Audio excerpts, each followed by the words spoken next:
The journey began with a flight to Buenos Aires, where we boarded the Sapphire Princess and spent 6 days on board and in ports learning about what we were going to see, against a backdrop of luxury food and entertainment.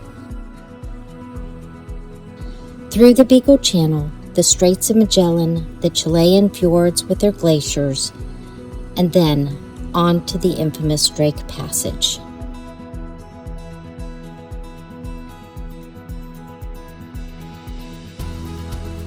And we woke one morning at the bottom of the world.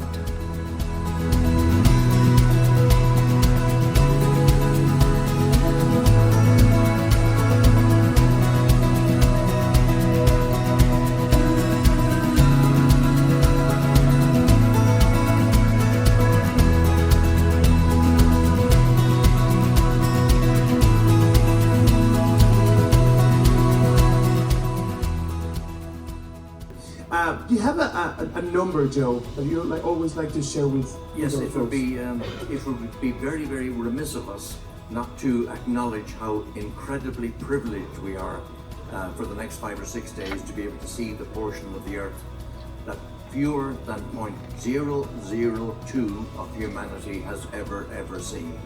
That's an extraordinary figure. The latest figure for tourism this year is between 100 and 120,000, but that is still only a tiny fraction of the people on the globe. So we have to acknowledge how incredibly privileged we are to be able to see these places and make the best of it. I always make the best of it. I never tire of it. And I do pay attention to the silences. I'd like you to do the same.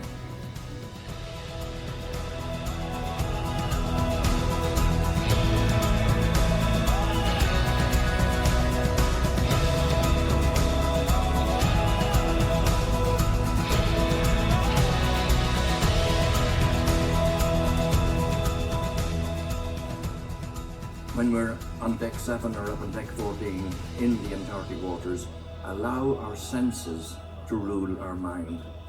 Listen to the silences. When you're on the Newmar Channel, you're looking across at locations where no human foot has ever trod, and just reflect on that. Similarly, when we're sailing by Elephant Island, allow yourself just to reflect. And I know you're looking at it from a distance of 300 or 400 meters, but just allow yourself to reflect that 22 men spent almost 4.5 months there in total deprivation, with the world not knowing where they were.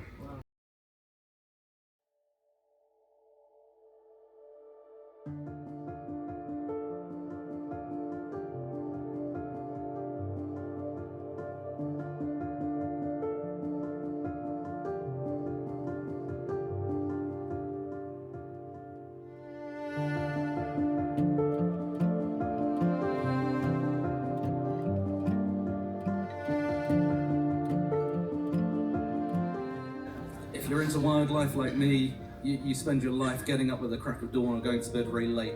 The nice thing about the Antarctic is you can just have your lunch, look out the window, and there will be a whale or an albatross or an iceberg. So you can have those fantastic encounters without having to spend too much time out on deck or getting up frighteningly early.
once we are there, take a moment to put all the technology away and take all in. Think about where we are in the world.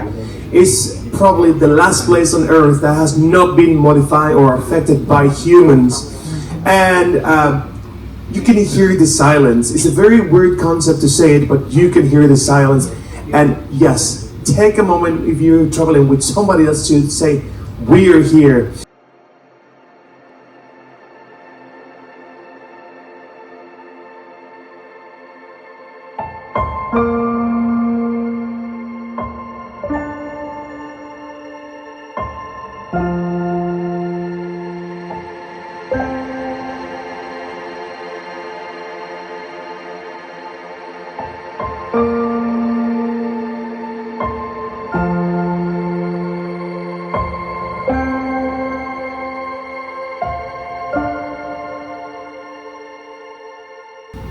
To have quite an interesting, unique experience when we're right down along the peninsula and we're sailing through what we call brash ice, which is very small, the smallest lumps of ice before it goes back into a liquid state. You can hear that popping, fizzing and crackling. You can actually hear the little air bubbles escaping as it melts, and this ancient air that's been trapped in the ice.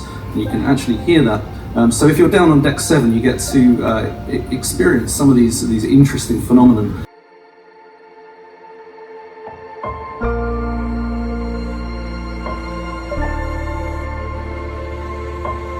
Bob, back to you. We're going to Antarctica. You are the expert in geographical sites and areas. And one thing that we always say is that perhaps this would be the first and the last time you will see the same thing because of the constant movement of the icebergs. Is that a correct fact? Yes, that fits the circumstances very well. You get the concept of everything is changing. Well, that applies to the world, but the Antarctic in particular. You'll see these huge tabular icebergs moving. The smaller ones from the glaciers. Sometimes they'll break off and carve Antarctic thunder, but that can't be guaranteed. You'll see the shapes and forms of them, constantly dynamically moving and change. You can decide whether it's an upside-down giraffe or the Sydney Opera House, or work out where it came from and perhaps the age and depth of it.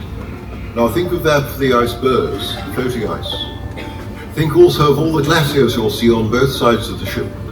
Those are effectively rivers. It's still water, moving very slowly from the continent coming down, very, very slowly. Glaciology rather than the flow in reasonable time. And the rock, the formation, what you can see, the geology.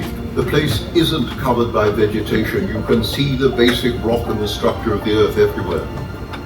Not in our lifetimes, but bear in mind the rate of change in the planet. There's signs of this all over the place. Very clear in the Antarctic.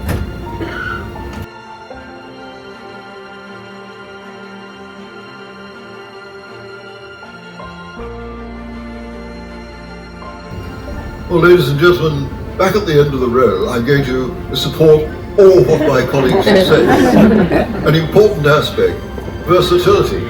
Yes, the promenade deck, the brash ice, minor items of ice, the birds, penguins, seals and so forth. You'll see those very well from the promenade deck. Then go high, 14, 15 or a surprising number of decks on this ship. Then you get the scenery, the distance, the larger tabular icebergs. If you're right at the top of the ship, you can even see the flat surfaces of some of these. The ship is sufficiently high to take you above their maximum height. Not only the ice, the mountains and things like that. When you're out and about, make a point of looking at the weather. As we say in polar regions, the weather, there's a lot of it. It can be very good. Careful with the sun and wind, that can get you. It's a strange environment for mammals exposed on those decks. But the versatility, make sure you're out and about and take all opportunities. In here, of course, you'll get plenty of lectures and interesting things. This is theory. Outside, it's practice. Thank you. Thank